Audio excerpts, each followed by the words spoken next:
Hi నమస్తే, నేను రాజగోపాల్ రెడ్డి కార్వేటి. అల్లు అర్జున్ అరెస్టుపై రోజు రోజుకు కూడా అల్లు అర్జున్కు మద్దతు పెరుగుతూ ఉంది. ఆయన్ను అరెస్ట్ చేయటాన్ని మేము ఖండిస్తున్నాము అని ఆయన మద్దతుదారులు అటు బీజేపీ పార్టీలోను, వైసీపీ పార్టీలోను మరియు ఇతరులు న్యూట్రల్గా ఉన్నవాళ్ళు, మేధావులు కూడా అల్లు అర్జున్ అరెస్టు అక్రమమైన అరెస్టు, ఒక స్టార్ హీరో ప్రీమియర్ షోకి వెళ్తే ఆయన్ను అరెస్ట్ చేయటమేంటి? గతంలో ఎంతోమంది హీరోలు ప్రస్తుతం కూడా ప్రీమియర్ షోకి హీరోలు వెళ్తుంటారు. మీ భద్రతా వైఫల్యాన్ని కప్పిపుచ్చుకునేందుకు స్టార్ హీరోని అరెస్ట్ చేస్తారా అని ఆయన మద్దతుదారులంతా కూడా ఈరోజు తెలంగాణ రాష్ట్ర ప్రభుత్వాన్ని ప్రశ్నిస్తున్నారు. సంధ్యా థియేటర్లో జరిగిన ఘటన చాలా దురదృష్టకరం. కానీ ఆ ఘటనకు కారణం రాష్ట్ర ప్రభుత్వమే, తెలంగాణ రాష్ట్ర ప్రభుత్వమే, పోలీసుల వైఫల్యమే అని చాలామంది అంటున్నారు. పురంధేశ్వర్ గారు, రోజా గారు మరియు ఇంకొంతమంది మద్దతుదారులు కూడా నిన్న కొత్తగా అల్లు అర్జున్కు మద్దతు ప్రకటించడం జరిగింది. ఈ అరెస్టు వెనక కుట్ర ఉంది, ఎలాగైనా 4 రోజులు అల్లు అర్జున్ లోపల పెట్టాలి అని వీళ్ళు కుట్ర పన్నారు అని చాలామంది కూడా అనుకుంటున్నారు. ఇంతకీ ఆయన కుట్రదారులు ఎవరు? ఎందుకు ఆయన్ని అరెస్ట్ చేయాల్సి వచ్చింది? ప్రీమియర్ షోకి వెళితే అది హీరోల తప్ప? భద్రత కల్పించలేని ప్రభుత్వాలు, భద్రత కల్పించలేని పోలీసులది తప్పు అవుతుంది, కానీ అది భద్రతా వైఫల్యం కిందకు వస్తుంది. కానీ స్టార్ హీరోది ఎలా తప్పు అవుతుంది? అల్లు అర్జున్ను అరెస్ట్ చేయటం అక్రమము అంటూ చాలామంది కూడా అల్లు అర్జున్కు సపోర్టుగా ఈరోజు మాట్లాడుతున్నారు. నిజంగా ఈ అరెస్ట్ వెనకాల ఏముంది?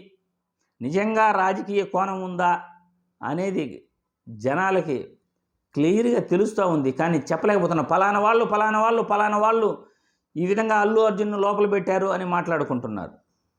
ఎందుకంటే పుష్ప సినిమా రిలీజ్కి 2 నెలల ముందు నుండి ఆ సినిమాను అడ్డుకోవాలని ప్రయత్నిస్తున్నారు. ఎవరు అడ్డుకోవాలని ప్రయత్నిస్తున్నారు? ప్రజలందరికీ కూడా తెలుసు. అల్లు అర్జున్ అరెస్ట్ అయినప్పటికీ ప్రతి ఒక్కరూ, యావత్ భారతదేశం, యావత్ మీడియా ఆయనకు మద్దతు పలుకుతున్నప్పటికీ కనీసం తన ఇంటి సభ్యుడు అని కూడా లేకుండా పవన్ కళ్యాణ్ గారు ఇప్పటి వరకు స్పందించలేదు. అల్లు అర్జున్ అరెస్ట్కి పవన్ కళ్యాణ్ గారి కారణమా?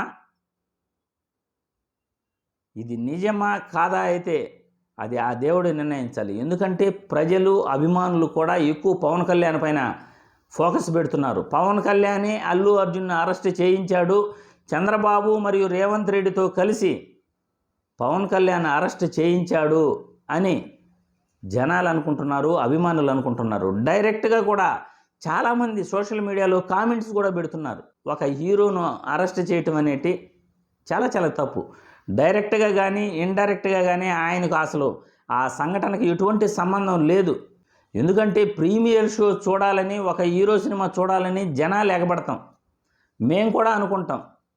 కానీ మా సేఫ్టీ మేము చూసుకోవాలి. అక్కడ విపరీతంగా క్రౌడ్ వచ్చే లోపల ఆ క్రౌడ్ని ఎవరు కంట్రోల్ చేయాలి? పోలీసులు కంట్రోల్ చేయాలి, ప్రభుత్వం కంట్రోల్ చేయాలి, ఆ థియేటర్ యాజమాన్యం కంట్రోల్ చేయాలి. థియేటర్ వాళ్ళేమో మేము ముందుగానే పర్మిషన్ అడిగాము, లెటర్ పెట్టుకున్నాము, కానీ అల్లు అర్జున్ గారిని అరెస్ట్ చేయటం తప్పు అని వాళ్ళు కోర్టులో చెప్పడం జరిగింది. ఏది ఏమైనప్పటికీ ఇందులో కుట్ర ఉందా లేదా అనేది ముందు కూడా ఏ విధంగా ఈ చర్చ నడుస్తుందనేది తెలియదు. కానీ అల్లు అర్జున్ అరెస్టును మాత్రం చాలామంది ప్రముఖులు, సినీ ప్రముఖులే కాదు రాజకీయ ప్రముఖులు కూడా ఖండిస్తున్నారు. ఈ అరెస్టు ముమ్మాటికి తప్పే. పోలీసుల భద్రతా వైఫల్యం మరియు ప్రభుత్వం భద్రత కల్పించలేకపోవటం వల్లే ఈ దుర్ఘటన జరిగింది. ఏది ఏమైనప్పటికీ రేవతి కుటుంబానికి సానుభూతి తెలియజేస్తూనే ఆ రేవతి చనిపోవటం దురదృష్టకర సంఘటన అంటూనే అల్లు అర్జున్ అరెస్ట్ మాత్రం తప్పు అని చాలామంది కూడా అల్లు అర్జున్కు మద్దతు తెలుపుతున్నారు. అల్లు అర్జున్ అరెస్టు అక్రమము అని అంటున్నారు.